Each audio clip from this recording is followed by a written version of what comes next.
Vous êtes cordialement invité à ce premier cours de cuisine de la saison.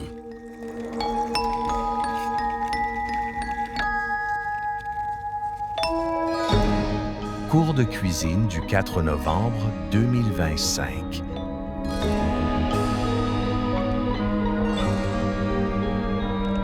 Encore un menu qui nous laissera des souvenirs émus.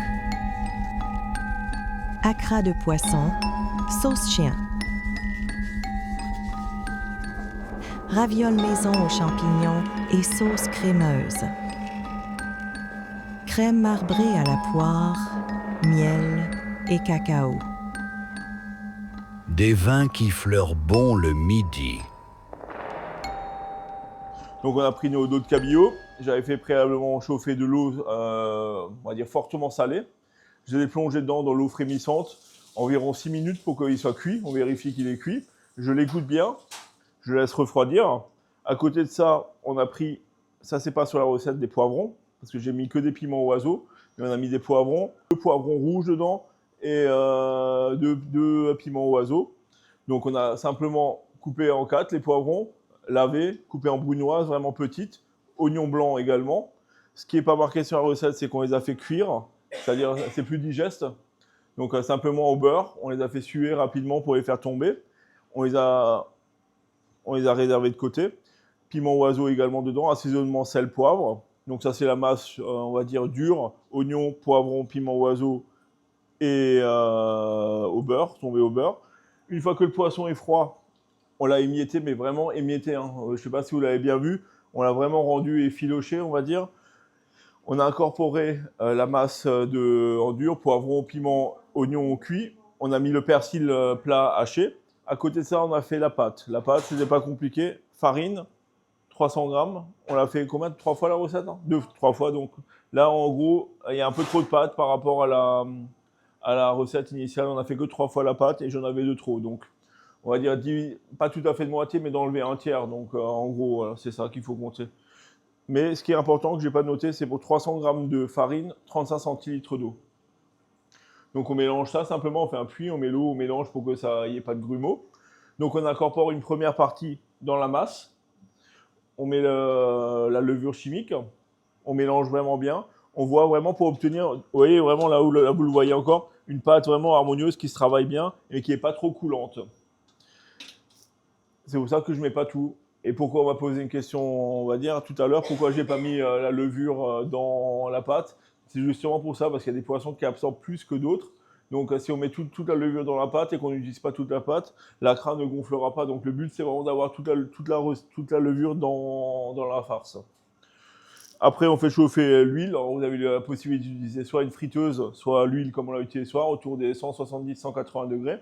On a quelque chose qui brunit bien, qui gonfle bien et qui ne va pas trop vite. L'huile peut se conserver quelques semaines, je dirais 3 semaines maximum. Parce que sinon, à moins qu'on la fait brûler et trop monter en température, du coup, elle a une odeur forte et ça, je vous conseille de plus à réutiliser. Mais en tous les cas, si vous l'utilisez pour le poisson, vous ne pouvez pas faire autre chose avec l'odeur, elle est dedans et on pourra l'utiliser que pour le poisson. Donc voilà, donc une fois qu'ils sont frits comme ceci, ça se garde quelques jours pour les mettre au frigo filmé. Et vous le faites chauffer au four assez chaud, 180-200 degrés, quelques minutes. Ils regonfleront, mais ils dessécheront un petit peu. L'idéal, c'est vraiment de les faire le jour même pour avoir quelque chose de bien moelleux. Donc là, au retour de l'apéritif, on les mettra simplement au four. Je vais faire préchauffer le four. On les mettra dedans 3-4 minutes et ils seront juste bien. Pour accompagner ces petits acras de poisson, on a fait 2 sauces sur la recette avec une. La sauce chien. Sauce chien, ça vient, alors je ne me suis pas renseigné, mais je pense que ça vient des îles réunionnaises ou dans le coin là-bas en tout cas. Donc ça veut dire une sauce qui arrache un petit peu, qui mord un petit peu, donc qui est puissante. Et du coup, là on a utilisé simplement de l'eau chaude. On a mis les oignons hachés dedans, oignons hachés, ail haché, persil, piment. Qu'est-ce que j'ai oublié? Harissa. C'est ce que j'appelle pâte de piment. Voilà. Si vous ne le trouvez pas, vous mettez la harissa. En l'occurrence, c'est ce que j'ai mis ce soir. De l'huile d'olive. Assaisonnement sel, poivre. J'ai encore ajouté un peu de piment d'Espelette. Et pour ceux qui n'aiment pas trop les sauces trop fortes, on a fait une sauce fromage blanc. Donc fromage blanc, sel, poivre. zeste de citron vert, jus de citron vert, des herbes. Là, en l'occurrence, on a mis du cerfeuil, je crois, c'est ça, pour ceux qui ont fait. Qu'est-ce qu'on a mis dedans encore? C'est tout. Et un peu de piment d'Espelette, tout léger. Donc ça, c'est un peu plus crémeux, un peu plus enrobant, un peu plus chaleureux. Ça, voilà. Je pense que le mélange des deux, avec les acras, ça va vous plaire. Après, on a nos ravioles. Donc pour faire nos ravioles, on avait deux sortes de champignons ce soir. On avait les chanterelles et les champignons Paris. Champignons Paris, on a coupé le bout du pied. On a enlevé le reste, on l'a épluché, on l'a mis à part. On a épluché nos têtes de champignons Paris, coupées en 4, réservées. Chanterelles lavées 1 ou 2 fois, bien pressées. Échalotes hachées, ail haché, sué au beurre. On a mis tous nos champignons. Sel, poivre. Du coup, forcément, ça va relâcher l'eau végétale. On laisse cuire vraiment, en gros, là, il y avait quand même une bonne puissance. On a quand même la chance d'avoir un feu qui est assez sympa à travailler ici. Un quart d'heure, 20 minutes de cuisson en surveillant et on laisse vraiment échapper toute l'eau et absorber toute l'eau. Donc, du coup, ça rejette toute l'eau et ça la réabsorbe. Du coup, on ne perd pas de goût du champignon et ça, c'est plutôt sympa. À la fin, on vérifie juste que l'assaisonnement sel poivre suffise. Je l'ai plaqué, mis au frigo. Alors à la maison, on n'est pas obligé de mettre au frigo, mais ce soir, il fallait absolument le faire. Pourquoi? Parce qu'il ne faut surtout pas mettre de farce froide sur une pâte pour la travailler après. Une farce chaude, pardon, pour la travailler, il faut qu'elle soit froide. Donc réservé au froid. Une fois que c'est froid, on l'a simplement haché, ce qu'on appelle une duxelle. On avait des châtaignes cuites également, ça c'est pas sur la recette. Donc si cette recette, vous voulez la refaire par exemple à Noël en entrée, ça peut fonctionner très bien. Donc vous mettez simplement les châtaignes ou les marrons cuits, plutôt des châtaignes, coupés un petit également dans la duxelle, parce que sinon vous avez risqué d'avoir des gros morceaux et le marron il casse pas forcément facilement. Et quand tu replies la pâte, tu appuies forcément un petit peu sans trop, c'est ce que je vous ai montré tout à l'heure, mais la châtaigne peut faire briser la pâte. Donc c'est pour ça de vraiment l'émietter vraiment bien. Ce que je disais à je ne sais plus à qui, pour terminer, pour avoir vraiment une belle entrée de Noël par exemple avec ça, quelques dés de foie gras dedans. Et on est bien, on a un petit goût gras, foie gras qui se marie très bien avec les champignons et les châtaignes. Donc ça, dans les ravioles, ouais, tout à fait. Et là, c'est assez sympa à manger. Donc voilà, une fois qu'on a notre duxelle avec les châtaignes, on a mis également les herbes, donc cerfeuil haché dedans. On aurait pu mettre la ciboulette, on aurait pu mettre du persil plat, enfin voilà, suivant ce que vous avez sous la main. Alors pas d'aneth parce que ça se marie pas bien avec ni le coriandre, c'est trop puissant, c'est des herbes trop puissantes avec les champignons, mais restez sur le persil plat, ciboulette ou cerfeuil, ça c'est des herbes qui se marient parfaitement bien. Une fois qu'on avait le duxelle, on avait notre pâte à champignons, pâte à ravioles. Donc la pâte à ravioles, je l'ai mis une recette dessus. Alors, il faut savoir que la pâte à ravioles est très facile à réaliser au robot, c'est pas du tout compliqué. Par contre, si vous n'avez pas de laminoir à étaler, c'est très compliqué. À la main, c'est même pas la peine. Alors vous avez 2 ou 3, je vais vous dire pourquoi pas, mais c'est vraiment difficile. Alors nous, en l'occurrence, ce soir, et il faut que ça repose également quelques heures, idéalement au moins 3 heures, mais 6 heures c'est mieux pour que vraiment elle prenne bien et qu'elle soit bien compacte. On a pris de la pâte finie ce soir, donc vous l'avez vu, on l'a bien imbibé d'eau avec du pinceau. J'ai insisté sur un point et ça, faut que vous le mettiez dans la tête. C'est pas parce qu'on aime les gens et qu'on a envie de leur faire plaisir qu'il faut surcharger les ravioles. Parce que plus vous allez les surcharger, moins vous allez réussir à les fermer et plus vous avez de chances qu'elles s'ouvrent à la cuisson. Donc c'est important alors il y a une différence entre ne rien mettre dedans et en mettre un petit peu. Faut être vraiment raisonnable. Vous avez vu à peu près la quantité, une belle noix, on va dire.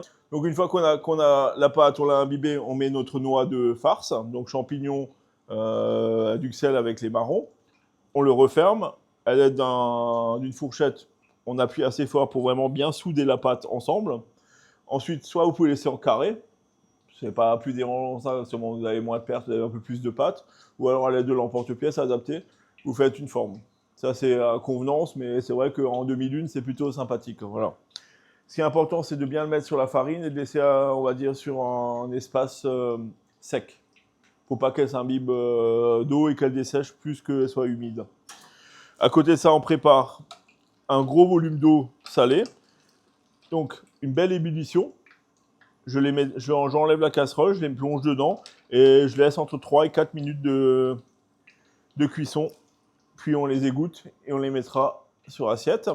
Mais il y a une très bonne sauce avec. Donc là, vous vous souvenez, sur la recette, les pieds de champignons, on les met dans une casserole. Alors j'aurais pu les faire revenir, mais ça n'a pas forcément de sens. J'ai mis les pieds, la crème, une ébullition, assaisonnement idéalement un petit peu en poivre, mais ce n'est pas une obligation parce qu'on va mettre du parmesan dedans. Donc Une fois qu'il y a eu l'ébullition, vous enlevez la casserole. Ça, c'est important parce que le parmesan, si vous le mettez directement, il va tomber au fond. Alors, si vous ne remuez pas assez, il va vite accrocher au fond et il va brûler. Donc, ce n'est pas le but, quoi. Donc, une belle ébullition, vous mettez à part. Ensuite, soit avec l'aide d'un robot, pied plongeur ou d'un blender, vous mixez l'ensemble, c'est-à-dire parmesan, pied de champignon et la crème. Donc là, et après, vous goûtez la crème. Au goût, normalement, elle n'est pas loin d'être assez salée parce que le parmesan est assez salé. Ça apporte ce côté crémeux, ce côté fromageux qui est assez sympa.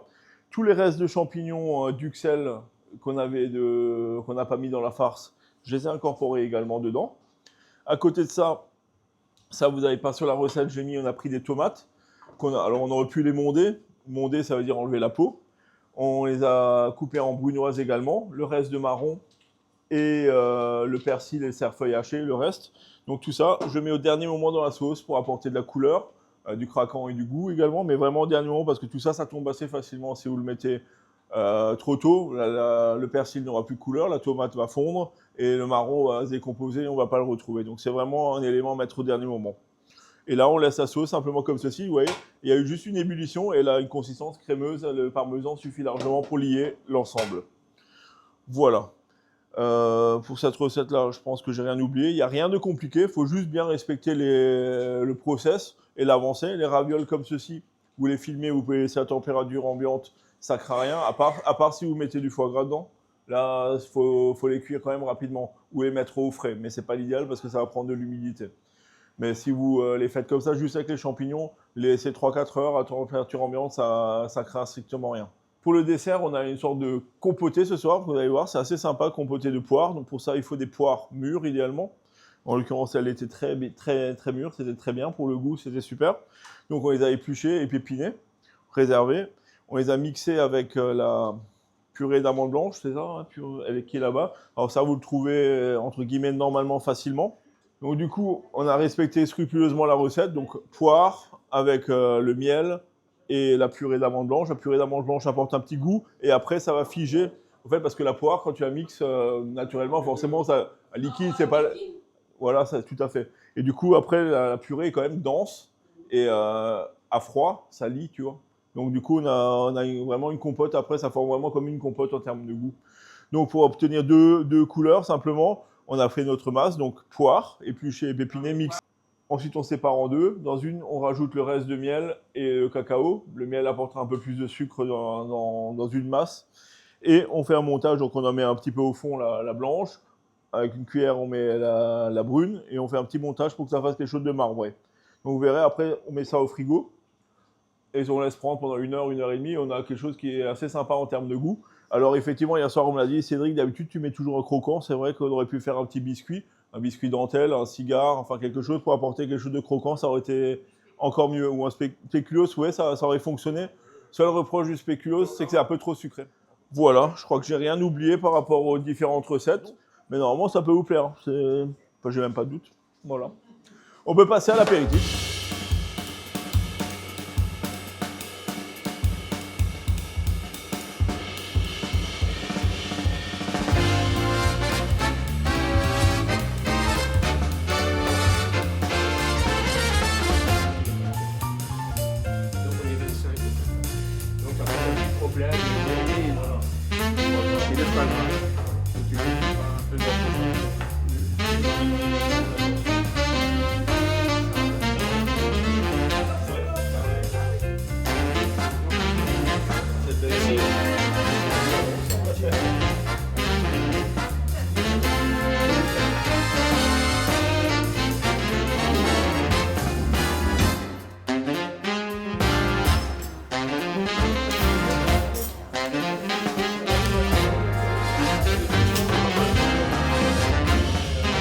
Nous vous souhaitons une bonne dégustation.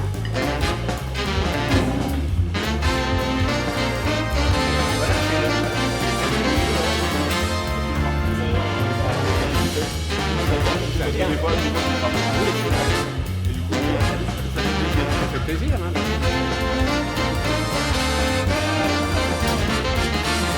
Après ce premier cours de cuisine de la saison en route pour un prochain cours d'anthologie.